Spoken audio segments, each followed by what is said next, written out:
You people don't belong here. The words cut through the warm afternoon air like a blade, sharp enough to make conversation stall and heads turn beneath the tall oak trees of Greenridge Park. It was just past 3:15 p.m., the sun hanging low over the basketball courts, kids chasing each other across freshly cut grass, the smell of hot pretzels drifting from a nearby vendor cart. And in the middle of it all stood Officer Daniel Brooks, chest squared, jaw tight, one hand resting on his duty belt, as if the badge on his uniform gave him ownership of the entire 8-acre park. In front of him stood Ava Johnson, wearing a Forest Green Parks Department shirt, work gloves tucked into her back pocket, a small radio clipped near her collar. She had been replacing trash liners near the picnic tables when Brooks approached her with a look that wasn't curiosity, wasn't concern, but something colder, assumption. "I've been watching you," he said loudly enough for a mother pushing a stroller to slow down and listen. "Loitering. On your phone. Acting suspicious." Ava's eyes lifted slowly to meet his. Calm. Steady. Unshaken. "I work here," she replied, her voice even, controlled, the kind of tone that didn't invite escalation. But escalation came anyway. Brooks stepped closer, invading her space without touching her, casting a long shadow across the pavement. "You people think you can just blend in," he muttered, louder this time, as a teenager nearby began recording on his phone. A few yards away, an elderly man folded his newspaper but didn't stand. The park, once filled with laughter and bouncing basketballs, grew strangely quiet, as if even the wind had paused to listen. Ava reached calmly toward the laminated ID badge clipped at her waist, but before she could fully lift it, Brooks gestured sharply. "Don't make this harder than it needs to be." His tone wasn't yelling. It didn't need to be. Authority wrapped around each word. Ava lowered her hand. Not in fear, not in submission, but in calculation. A child's voice drifted from the swing set. "Mom, why is he mad at her?" No one answered. Brooks circled slightly, positioning himself so the growing cluster of onlookers could see what he wanted them to see. A uniform confronting a perceived threat. "This park is for families," he continued. "Not for problems." The accusation hung in the air, vague, yet deliberate. Ava's breathing remained steady. She glanced once toward the tree line, then back at him.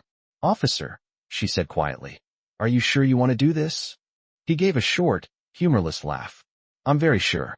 Somewhere in the distance, the faint hum of an engine rolled closer along Maple Drive. No one seemed to notice yet. Brooks adjusted the radio on his shoulder and took another step forward, confident, certain, convinced that the badge on his chest defined who belonged and who didn't. But Ava's expression never cracked. Not when the crowd thickened. Not when the phone stayed raised. Not even when the moment teetered on the edge of something irreversible. Because while Officer Brooks believed he was confronting a park worker out of place, he had no idea he was standing exactly where someone wanted him to stand, saying exactly what someone had been waiting to hear. The low hum of the approaching engine grew louder, rolling past the line of parked minivans and pickup trucks along Maple Drive, before easing toward the curb beside the park entrance. Officer Daniel Brooks did not turn to look. His focus remained fixed on Ava Johnson, on the way she stood without shrinking, without arguing, without giving him the reaction he seemed to be waiting for. The small crowd had thickened now, maybe 15 or 20 people lingering near the picnic tables and walking path, some pretending to check their phones while their cameras remained pointed in the same direction. Brooks lifted his chin slightly, projecting control. "Identification," he said again, slower this time, as though speaking to someone who needed instruction. Ava reached calmly to her waist and unclipped her Parks Department badge, holding it between two fingers so it was clearly visible. The laminated card displayed her photo, her name, and the city of Greenridge seal. Brooks glanced at it briefly, barely reading before letting out a quiet scoff. "That does not mean you belong here," he replied. "Anyone can print a badge." A murmur passed through the onlookers. A middle-aged man near the fountain shifted uncomfortably but did not intervene. Ava studied Brooks for a moment, as if memorizing him. The faint breeze lifted a few loose strands of her hair, revealing the nearly invisible earpiece tucked behind her right ear. She did not adjust it. She did not need to. "Officer Brooks," she said, softly, reading the name stitched above his chest pocket. "I have not violated any policy or law. I am performing my assigned duties." The fact that she used his name seemed to irritate him more than any protest would have. His jaw tightened. "You do not get to tell me how to do my job," he replied, voice firm but controlled. He took half a step closer, positioning himself between her and the growing audience, as though to block their view. But it was too late. The teenager recording shifted to the side, capturing a clear angle. The engine at the curb finally went silent. Doors opened. The sound was subtle but distinct. Ava's gaze flickered briefly past Brooks, toward the park entrance, then returned to him with the same measured calm. "You are drawing attention," she said quietly. "Good," Brooks answered. "Let them see this." In his mind, the scene was simple. A suspicious worker. A vigilant officer. A situation handled. What he did not see was the pattern forming beyond his line of sight. Two individuals in dark suits moved steadily along the sidewalk, not rushing, not alarming, just closing the distance one measured step at a time. A few bystanders noticed them first. Their posture changed. Their whispers sharpened. Brooks mistook the shift for support. "You think this uniform makes you untouchable?" he said to Ava, lowering his voice so only she could hear. Her expression did not change. "No," she replied. "I do not." She paused just long enough for the weight of her next words to settle.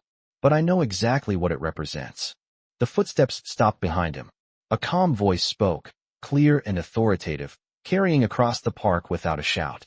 "Officer Brooks." The name landed differently this time. Not from Ava. Not from a bystander. Brooks turned slowly, confidence still intact, unaware that the moment he believed he controlled had already shifted beyond his reach. Officer Daniel Brooks turned fully now, the confidence in his posture steady, but no longer effortless. Standing a few feet behind him were two individuals in dark suits, their expressions neutral, their presence quiet yet unmistakable. The taller of the two held up a leather credential case at chest level, not dramatically, not forcefully, just enough for the gold seal to catch the afternoon sunlight. Conversations across the park dissolved into a low ripple of whispers.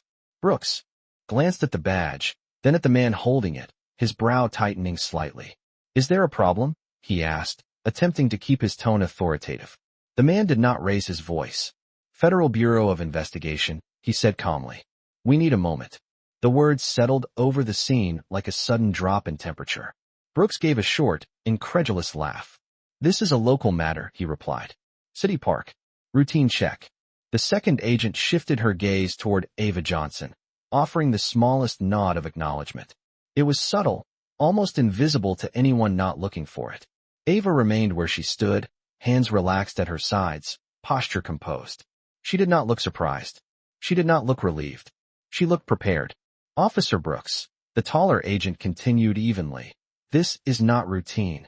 For the first time, Brooks seemed to measure the space around him differently. The bystanders were no longer simply observers. They were witnesses. Phones remained lifted. A young father near the basketball court lowered his son from his shoulders, but did not leave. Brooks cleared his throat, straightening his shoulders as though posture alone could reassert control. "What exactly is this about?" he asked. Ava took one step forward, closing the distance just enough so her voice carried clearly without rising. She reached once more toward her waist, but this time she did not lift the Parks Department badge. Instead, from inside her work glove pocket, she removed a second credential case, darker, heavier. She flipped it open with deliberate precision. The metallic emblem reflected in Brooks's eyes before the words registered. "Special Agent Ava Johnson," she said, her tone level, professional, unmistakably federal. "Internal Civil Rights Division." Silence fell so completely that even the distant sound of a passing bus seemed muted. Brooks stared at the badge as though it might rearrange itself into something less definitive. "That is not possible," he said quietly, more to himself than to her. Ava did not flinch. "For the past 4 months," she continued, "I have been assigned to review multiple complaints filed within this district, including allegations of discriminatory enforcement patterns." Each word was measured, controlled, free of anger, yet heavy with implication. The taller agent stepped beside her, opening a slim folder. "Body camera audits. Witness statements. Prior warnings," he said evenly. "Your name appears repeatedly." The crowd did not gasp. It did not need to. The shift was visible in their faces, in the way their eyes moved from Brooks to Ava, recalculating everything they had just witnessed. Brooks's radio crackled softly at his shoulder, but he did not respond. His certainty had thinned, replaced by something far less stable. Ava held his gaze, steady as ever. "You asked who belongs here," she said quietly. "That question was never about me." And in that moment, beneath the open sky of Greenridge Park, the authority he had worn so comfortably began to feel far less certain than it had only minutes before. The air in Greenridge Park felt different now, heavier, as if the late afternoon sun itself had paused to witness what was unfolding. Officer Daniel Brooks stood rigid, eyes fixed on the federal badge in Ava Johnson's hand, the polished emblem reflecting back a version of himself he did not recognize. The crowd had stopped pretending not to watch. Phones remained raised, but the expressions behind them had changed. Curiosity had turned into realization. The taller federal agent closed the folder with quiet finality. "Officer Brooks," he said evenly, "you are not under arrest.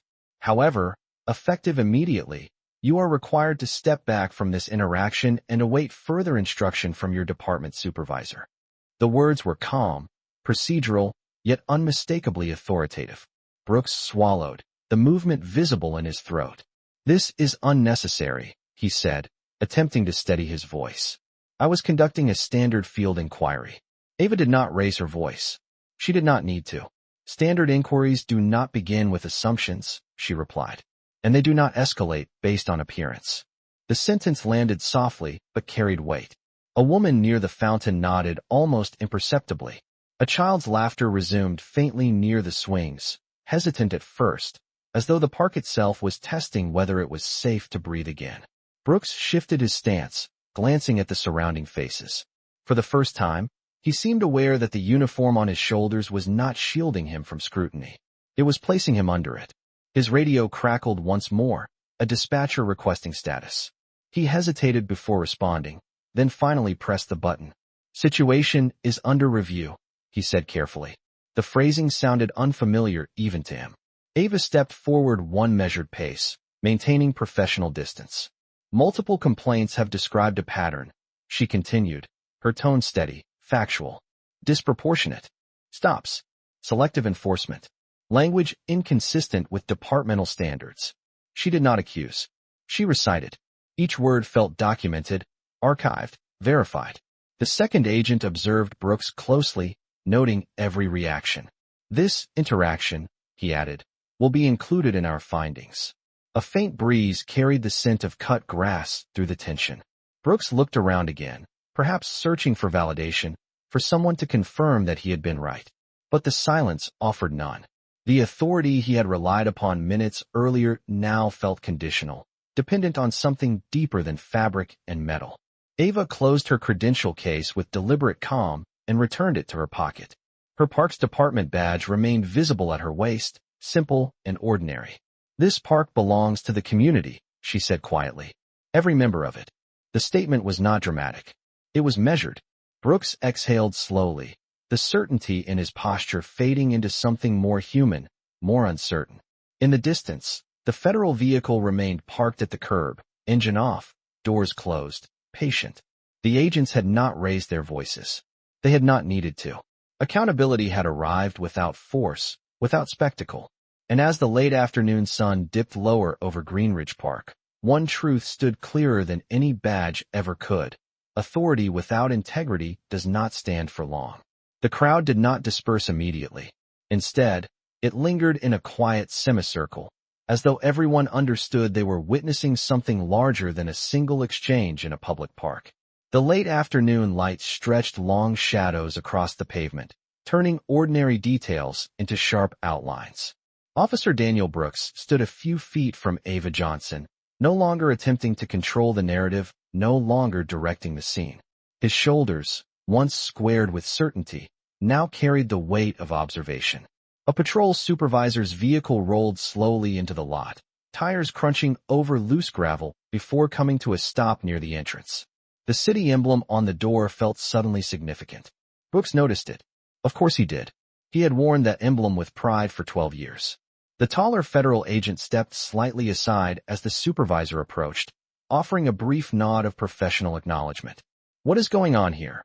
The supervisor asked, scanning the faces, the phones, the federal credentials still visible in Ava's hand. The explanation was concise. Documented complaints. Ongoing review. Observed conduct. No raised voices. No dramatics. Just facts laid out with clinical precision. Brooks attempted to interject. I was doing my job, he insisted, though the conviction behind the words had thinned. The supervisor held up a hand, not harshly, but firmly. We will review that, he replied. The statement was neutral, yet it carried an unmistakable shift in alignment. Ava watched the exchange with composed restraint. She did not celebrate. She did not react outwardly at all. The work glove still rested in her left hand, slightly creased from earlier. Her Parks Department badge remained visible, simple, unremarkable, almost symbolic now.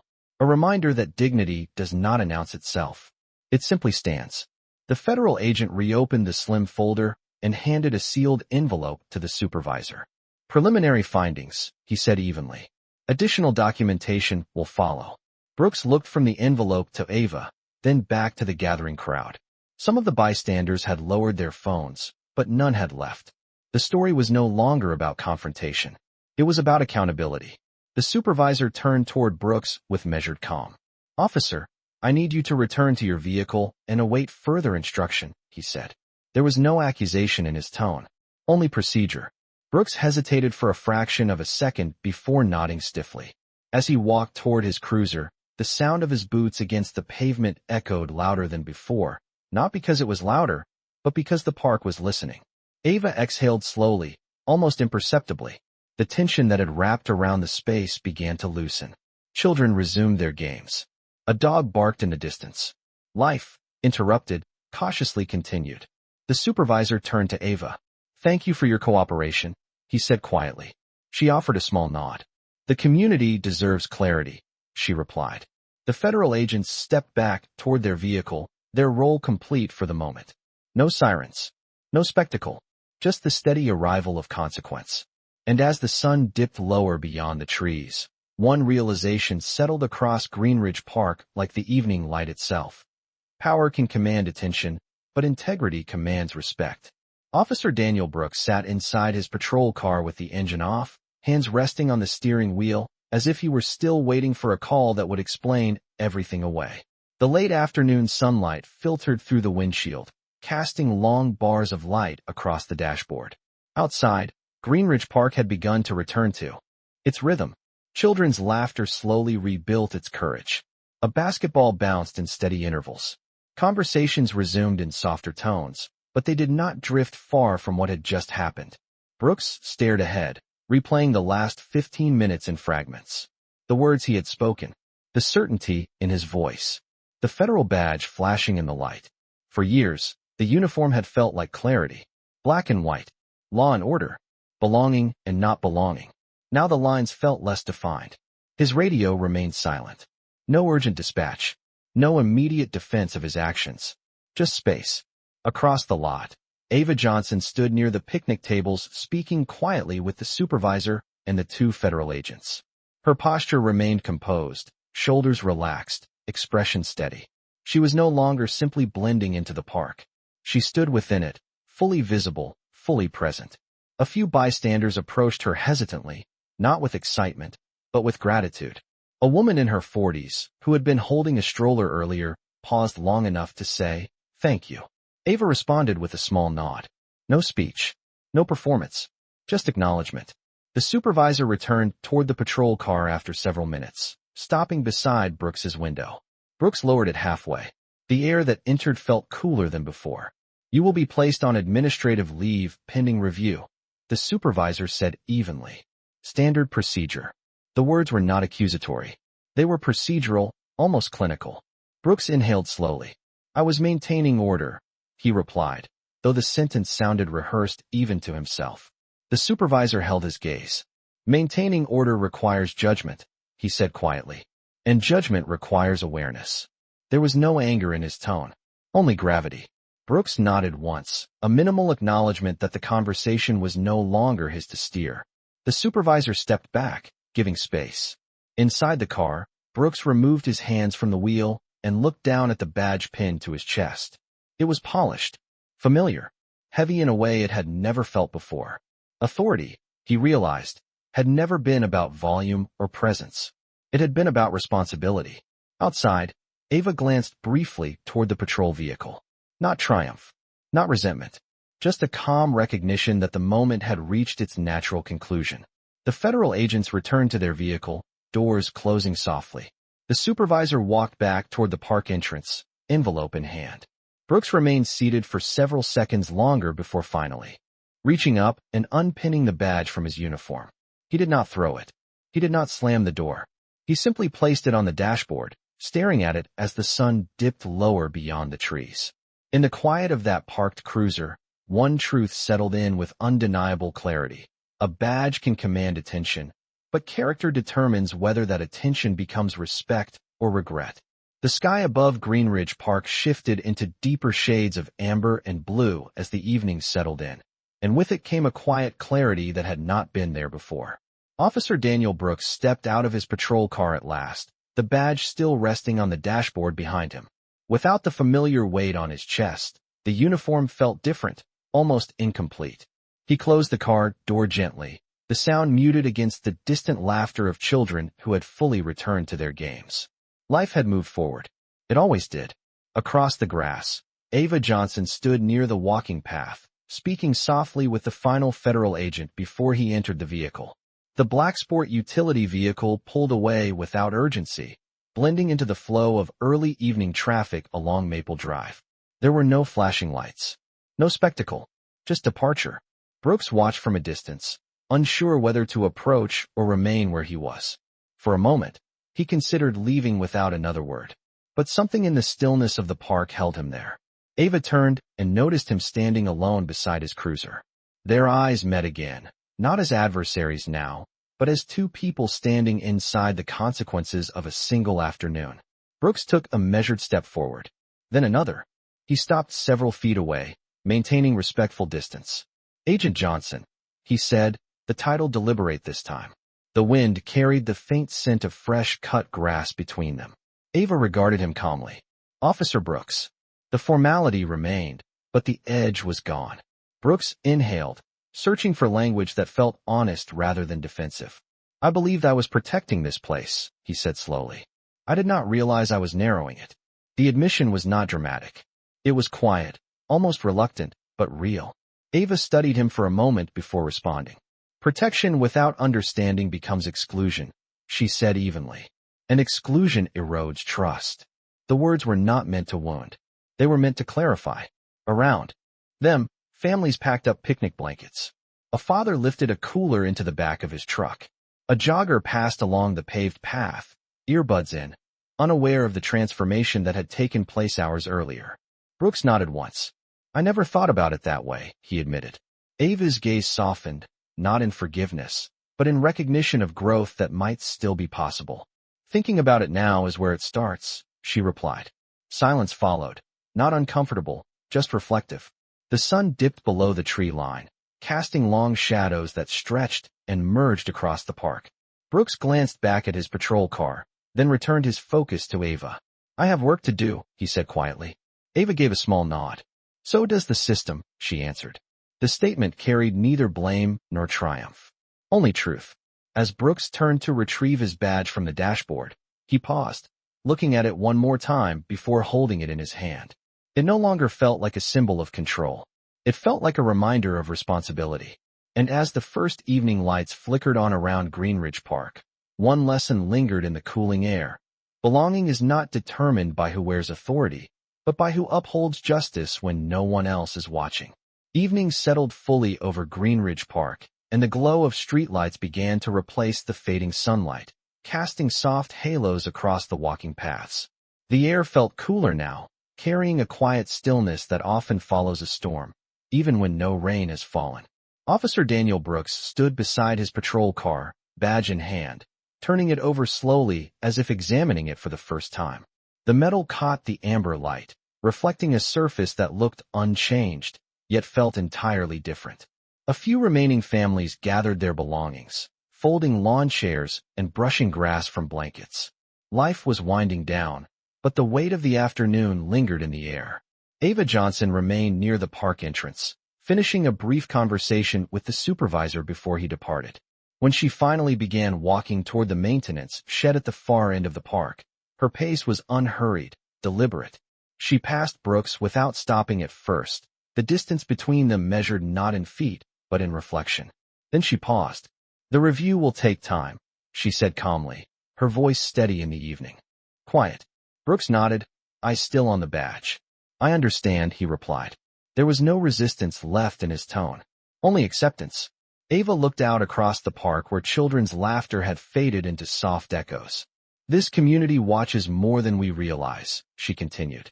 "They remember how they are treated." Brooks followed her gaze. The basketball court now sat empty. The swings moved gently in the breeze, creaking faintly. For years he had seen the park as territory to manage. Tonight it looked different. It looked shared. "I thought presence was enough," he admitted quietly. "Sometimes presence without listening becomes pressure," Ava responded. The statement was simple, yet it settled deeply. Brooks slipped the badge into his pocket rather than pinning it back onto his uniform.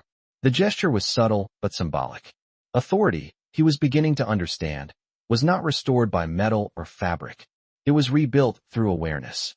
A city bus rolled past Maple Drive, headlights cutting briefly across the park before disappearing into the night. Ava adjusted the strap of her work bag over her shoulder. "Accountability is not punishment," she said, meeting his eyes once more. "It is correction."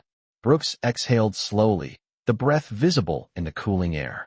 "Then I hope I am capable of it," he replied. Ava offered a small nod. "That choice belongs to you." She turned and continued toward the maintenance shed, her steps steady, confident, grounded. Brooks remained beside his cruiser, alone but not isolated, surrounded by the quiet consequences of the day. The park lights hummed softly overhead, illuminating benches, trees, and pathways equally, without preference, without bias. And as the final traces of daylight disappeared beyond the horizon, one understanding remained suspended in the calm night air. Real authority is not proven by who can question belonging, but by who is willing to protect it for everyone.